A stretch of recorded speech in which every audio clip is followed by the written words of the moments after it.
You're watching Mirror 7 News. Stay informed, stay ahead for more news.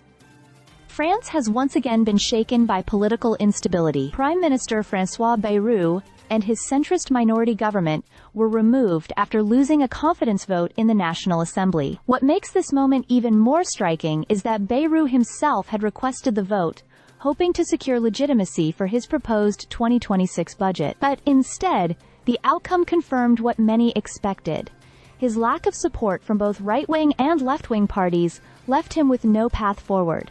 This marks the fifth time in less than 2 years that France will need a new prime minister. President Emmanuel Macron must now decide on Bayrou's replacement, though it is widely assumed he will once again appoint a centrist ally to lead yet another minority government. The rapid turnover of leaders reflects not only fragile coalitions, but also the deep fractures in French politics since last year's snap parliamentary elections, which ended without a clear winner. Bayrou's fall was tied closely to his ambitious but unpopular budget plans. He had aimed to cut about 44 billion euros from the 2026 budget to bring down France's soaring deficit, which reached nearly 5.8% of GDP in 2024.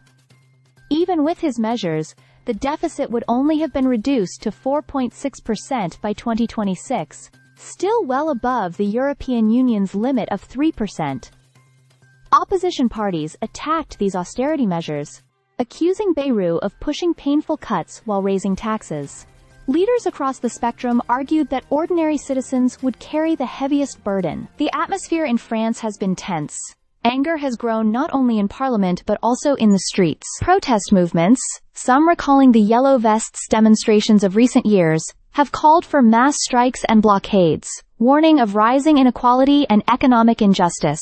Many citizens feel they are not being heard, and sociologists even describe a pre-revolutionary mood among parts of the population. This discontent is compounded by surveys showing that more than 3/4 of French people disapprove of President Macron's leadership. For Macron, the stakes could not be higher. His authority on the international stage, particularly in leading European responses to the war in Ukraine, has contrasted sharply with his weak position at home. The president insists he will not resign, but calls for his departure are being voiced by figures on both the left and right. If he fails to stabilize the government, he may face pressure to call another snap election, a risky move that could further strengthen extremist parties. France's political turbulence also carries economic risks.